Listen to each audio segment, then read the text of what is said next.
রাজাকারের সংজ্ঞা কি আপনারা বলেন তো ভাই? রাজাকারের সংজ্ঞা কি? মুক্তিযুদ্ধের এগেইনস্টে যারা কাজ করেছে, যারা বেমানি করে গেছে তাদেরকে রাজাকার বলে। উনি কাজটা উনি এই ৭১-এর বিরোধী যারা তাদেরকে রাজাকার বলেছে। উনি কি গণহারে আমাকে আপনাকে সবাইকে কি রাজাকার বলেছে? বাংলাদেশে গত ১ বছরে কোনো নিরাপত্তা দেখেছেন আপনারা? আমি তো দেখি নাই। যেখানে যাই ছিনতাই, ধর্ষণ, কোনো কিছু বিচার হয়? বিচার তো পাচ্ছি না। বলে কি যে শেখ হাসিনা নাকি স্বৈরাচার ছিল, মানলাম শেখ হাসিনা স্বৈরাচার, কিন্তু আমার তো এখন সবকিছু এই গত ১ বছরের ইন ডিটেল আমি পর্যবেক্ষণ করার পরে বাংলাদেশের একজন সিভিল নাগরিক সিটিজেন আমি বলতে বাধ্য হচ্ছি যে ইউনূস সরকার নিজেই একজন স্বৈরাচার, ইউনূস গং নিজেই স্বৈরাচার। তার সময় কোনো কথা বলতে গেলেই লীগের দালাল, তার কোনো ভুল ধরতে গেলে তাদের কোনো ভুল ধরতে গেলেই ভারতের দালাল, ছাত্রলীগের দালাল, এইটা সেটা। ভাই এগুলা কি? আমার ব্যক্তিগত মতামত, আমি কোন দল পছন্দ করব, আপনি কোন দল পছন্দ করবেন, জনগণ কোন দল পছন্দ করবে, এটা শুধু যার যার ব্যক্তিগত ব্যাপার। এটা তো ইউনূস গং ঠিক করে দিবে না। তাহলে বাক স্বাধীনতা কোথায়?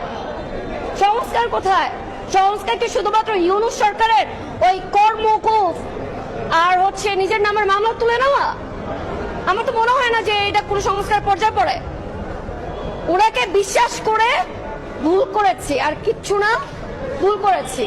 ভাই এই বিষয়ে এটা জনগণ বলবে, এই বিষয়ে আমিও জনগণের মধ্যে। তবে আমি আসলে এই বিষয়ে কি বলবো, এটা তো আপনারা সবাই বলতে পারবেন, শুধু একা আমার বক্তব্য দিয়ে তো লাভ নেই ভাই।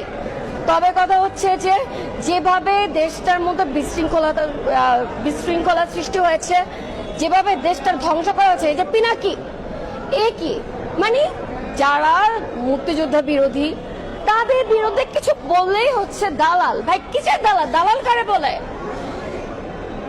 এরকম ছেঁচড়ামি বাটপারি করে কি কোন দেশটার অবস্থা কি? ২ দিন পর তো এই দেশ ইয়া হয়ে যাবে, পাকিস্তানের চেয়েও দেউলিয়া হয়ে যাবে। মানে পাকিস্তান তো আছে এখন, মানে পাকিস্তান মানে কি পাকিস্তানের চেয়ে নিম্ন পর্যায়ে দেশ চলে যাবে, আমি যা দেখতে পাচ্ছি। কোন ন্যায়সঙ্গত কথা বললে তাকে পার্সোনালি অ্যাটাক করা হয়। এই যে আজকে আমার এই স্টেটমেন্ট, পার্সোনালি অ্যাটাক হবো আমি, আপনি লিখে রাখেন। এর আগে আমার প্রত্যেকটা স্টেটমেন্টে পার্সোনালি অ্যাটাক হয়েছি।